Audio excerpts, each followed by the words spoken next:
Hey all you people, slash gamers, and once again I mean you people out there.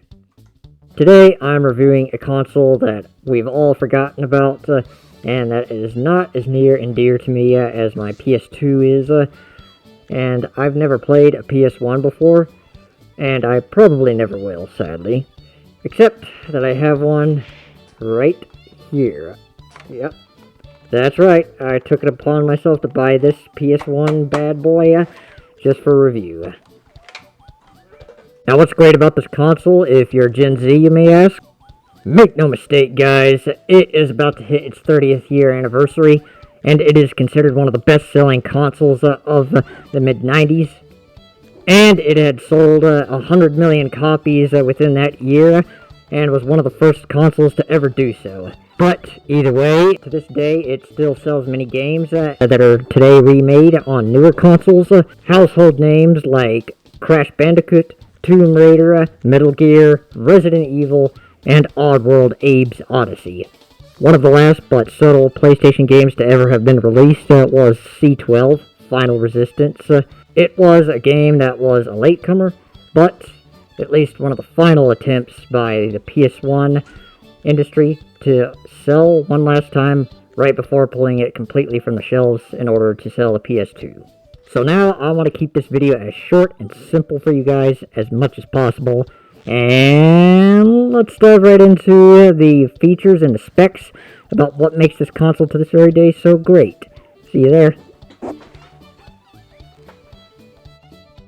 So here's the entire setup, all laid out perfectly right here on this table. Got the cords, got the controller, a game with it, and the console itself. We'll be going through a thorough overview of just what it is that makes this console so special for a generation. As you can see, it has been bought from Video Game World, a great local store for old school games, which I really like.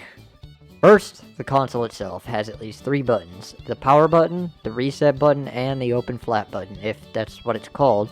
It's pre-owned but works great 100% of the time, has stunning PS1 era graphics for PS1 gaming.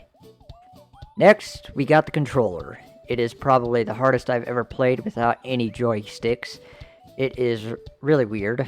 I know if you're Gen Z and aren't familiar with older control settings, but it doesn't take that much getting used to, so feel free to try this out yourself if you're into retro games. The next thing on the list is my custom memory card I bought on a whim. I plan on buying the original PS1 memory card.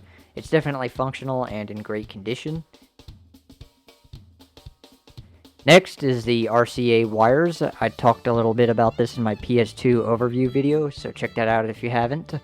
They can be used on older TVs and some newer TVs, but these might need to also be older in order to work on your PS1, but you can probably find them on Whatnot, Amazon, or flea markets.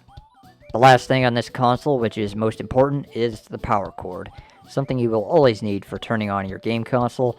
There should be some manufactured ones, or some refurbished ones for sale on either eBay, Amazon, or retro video game stores. You can find those just about anywhere where collectors, auction them.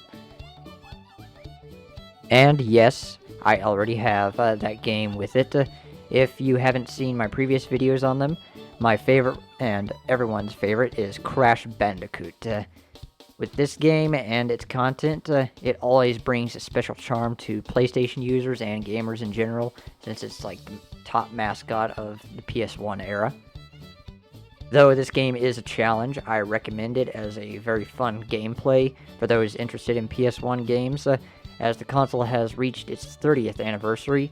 Hopefully in this day and age you should be able to obtain a PS1 at a reasonable price. You could probably also get Crash Bandicoot on PS1 or PS4, the original version. Though this game is a challenge, I recommend it as a very fun gameplay for those interested in PS1 games, as the console has reached its 30th anniversary. Hopefully in this day and age you should be able to obtain a PS1 at a reasonable price. You could probably also get Crash Bandicoot on PS1 or PS4, the original version. The thing that was special about this console, straight from the 90s generation, was that it had plenty of OG games with great storytelling innovative graphics, although graphics weren't as hype back in the day as they are now, or blowing your mind away. Still, people in that period really thought it was revolutionized in technology and much more unique, especially since 3D was such a big deal back in that era. If you're looking to start collecting Sony products in general, this is a good thing to start off with, I recommend. And it's something that really, kicks off your gaming experience in the retro universe, my friends. And so if you are into classic games like this, these are the most fun games to get, I recommend. Other name brands from back in the day. Some of them are remakes, so you might know of some of those.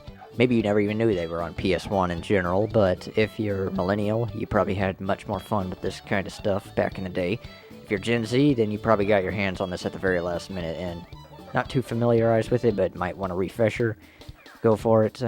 And it's amazing that a console like this is here to stick around for a little while longer, as long as they still are distributed through websites here and there.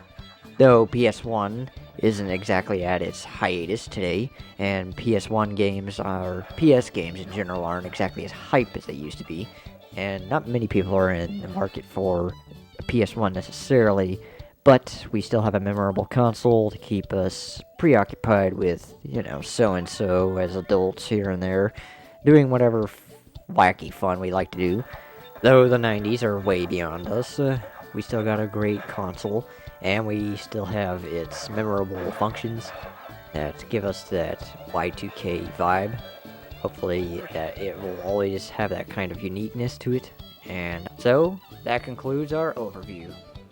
So I hope you enjoyed that lengthy video, and I hope it took as much of your time up as possible, which is what I like to do best. And I will be sending you more videos coming at you in your way.